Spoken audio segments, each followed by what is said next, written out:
tuvieron que concentrarse en Tepatitlán.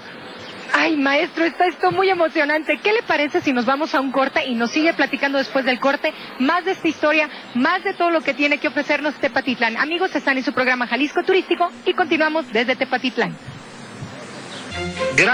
Amigos, sí continuamos aquí en Tepatitlán, Jalisco, con el cronista de la ciudad, que es don Francisco Gallegos, que nos estaba platicando hace ratito de por qué marcó 2 generaciones la Revolución Cristera en Tepa. Porque todavía en los años 40 se veía una gran cantidad de personas a quienes le decían el cacarizo o el tarrayate, porque estaban picados de viruelas. Y es que en esas reconcentraciones, en ese tiempo Tepa tenía 8,000 habitantes y a fuerza metieron otros 20,000 de los campesinos. Todo el que permaneciera en su rancho era pasado inmediatamente por las armas, sin ningún juicio, como beligerante, como guerrero, efectivamente. Y ahora, les marcó también porque hubo una enorme cantidad de muertos por las epidemias. El hecho de que hubiera ya 28,000 personas concentradas cuando solamente había 4 médicos y solamente había 4 pozos de agua potable, entonces fue un hacinamiento terrible, además de que todos ellos eran rancheros. Se trajeron su vaquita, por lo menos una, para tomar leche, sus caballos, sus burros. Entonces era un hacinamiento indescriptible, y el recuerdo de esas crudelísimas reconcentraciones permaneció por muchos años en toda la población. Y volverse a levantar y ahora hacer Tepa lo que es, porque es una ciudad hermosa que tiene muchísimo que dar dentro de lo que es la economía de Tepatitlán. ¿Cuáles las fuentes más, ahora sí que más fuertes que tiene Tepa? Podríamos decir que hasta el año de 1954 Tepatitlán fue netamente agrícola y ganadero.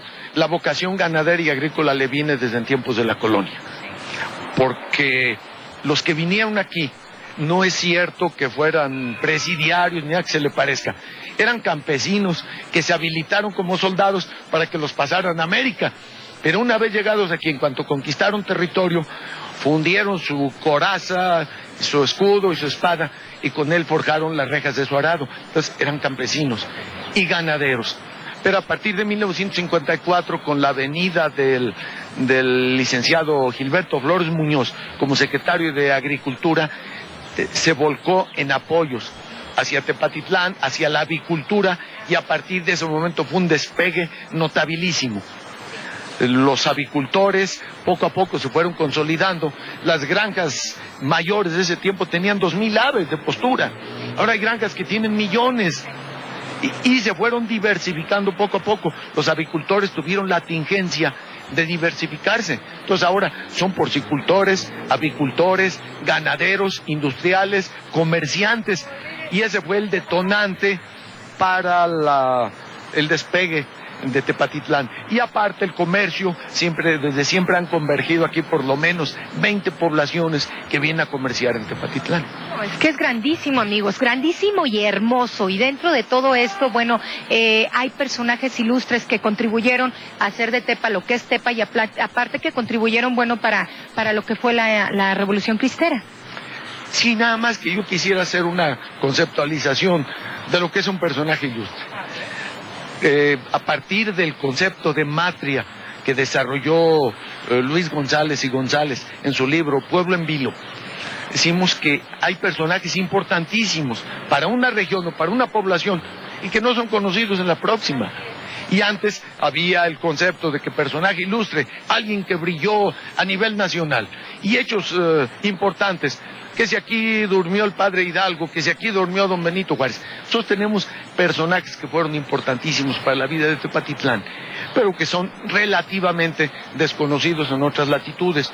Tuvimos un José Antonio Romero, por ejemplo, que fue 3 veces gobernador de Jalisco, fue el que reabrió la Universidad de Guadalajara después de 13 años de que había sido cerrada por Prisciliano Sánchez. Y además fue ministro de la Suprema Corte de Justicia de la Nación y ministro de Gobernación, que entonces era ministro del Interior del presidente Anastasio Bustamante. Tenemos al señor cura Reynoso, por ejemplo, que estuvo 50 años aquí en Tepa, un enamorado de su terruño, que era de Valle de Guadalupe, él siempre se sintió tepatitlense y que propició fundación de colegios, introducción de agua potable y tantas cosas que han hecho de Tepatitlán lo que es ahora. Tenemos al señor Pozos, a don Martín Pozos, un alarife que rayó a grandes alturas. Estudió como en aquellos tiempos hasta tercer año, pero era un arquitecto nato. Fue el que hizo, el que diseñó y construyó las bellísimas torres de la parroquia de Tepa, que es una finca, un edificio que existe desde 1757, pero tenía unas torrecitas franciscanas, achaparradas, bonitas, muy de su tiempo, con la fachada correspondiente, y él rediseñó y construyó estas. Tiene 63 metros de altura, y curiosamente, él era un enamorado del estilo neoclásico, pero nunca logró deslindarse totalmente del barroco, como podemos ver en las tomas. Es una fusión, exactamente. Y adentro tiene algunas obras interesantísimas, por ejemplo, el altar mayor lo diseñó un arquitecto italiano, don Augusto C. Volpi, con mármol de bloques de mármol de Carrara, que se trajeron desde Italia, llegaron en carretas desde Veracruz, y él labró. Y hay 4 esculturas bellísimas de los 4 evangelistas, idénticas a las que existen en la Catedral de Guadalajara. También obra de don Augusto Volpi. Y aquí, ¿quién sería, hablando ahora sí de la parroquia, quién sería el patrono de Tepatitlán? Desde el principio Tepatitlán era San Francisco de Tepatitlán. Y era San Francisco, desde luego, porque fue evangelizado por franciscanos. Y sigue siendo el patrono, pero en el lugar de honor de la parroquia está la Virgen de Tepatitlán, la Inmaculada, que es compañera de las que trajeron los frailes franciscanos en 1530. Son 4 muy notorias. La de Zapopan, que esa estaba en Jalostotitlán. Cuando se despobló Zapopan por la cuestión de la guerra del Mixtón, se llevaron indios de Jalostotitlán a repoblar y se llevaron a su virgencita. Entonces, iba a ser la Virgen de Jalostotitlán, pero es la de Zapopan. Luego está la de Talpa, y sobresaliendo por encima la de San Juan, en cuanto que si a la Virgen le da su realísima gana de que en esos lugares, y bajo esa advocación, hace multitud de milagros, pues a ver quién le enmienda la plana, ¿verdad? Entonces, esas 3 muy famosas. Y la de Tepa como que se quedó atrás, media apagadita, sin hacer milagros. Pero nosotros decimos, es que ella sabía su cuento. Sabía que iba a llegar después el Señor de la Misericordia, se iba a soltar haciendo milagros y con una proyección más que regional, también nacional, y ahí está, ha hecho una infinidad de milagros, y la Virgen sigue en la parroquia. Aparte, muchísima gente viene a verla.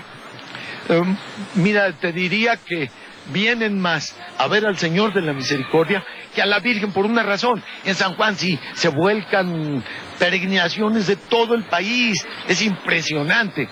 Pero aquí en Tepa, sí queremos mucho a nuestra Virgencita, pues es la misma. Pero el Señor de la Misericordia se lleva la palma, definitivamente. Viene peregrinaciones de muchos lados, y relacionado con él está el mayor tesoro artístico que tiene Tepatitlán, que son alrededor de 750 retablos o exvotos. Son otras tantas pinturas pequeñas de 17 por 25 centímetros, la inmensa mayoría, pero de un arte depuradísimo.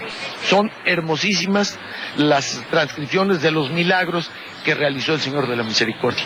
Y está el primero de 1840 hasta la fecha. La Virgen de Talpa también tiene una inmensa cantidad de retablos, pero se perdieron.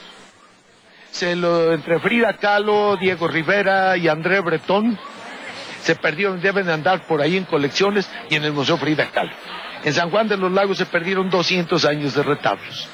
También. Y aquí en Tepa tenemos desde 1840 y son bellísimos, como los puede ver nuestros amigos de Jalisco Turístico, porque estamos aquí todos picados con la plática. Don Francisco, quiero decirle que me encanta platicar con todo el mundo, pero usted ha sido algo muy ameno. Aparte, me encanta cómo platica, como si fuera esto cuento, y fíjese que de repente uno conoce más cuando le platican así como de cuento. Y precisamente hablando de cuento, ¿qué le parece si lo invito para el próximo programa de Jalisco Turístico para seguir, amigos, platicando con don Francisco, que hay muchísimo más de Tepa? Así, amigos, que no se olviden que la semana que entra tienen una cita con nosotros aquí en su programa. Súper bien, ahí en su casita, porque hoy les tengo un programa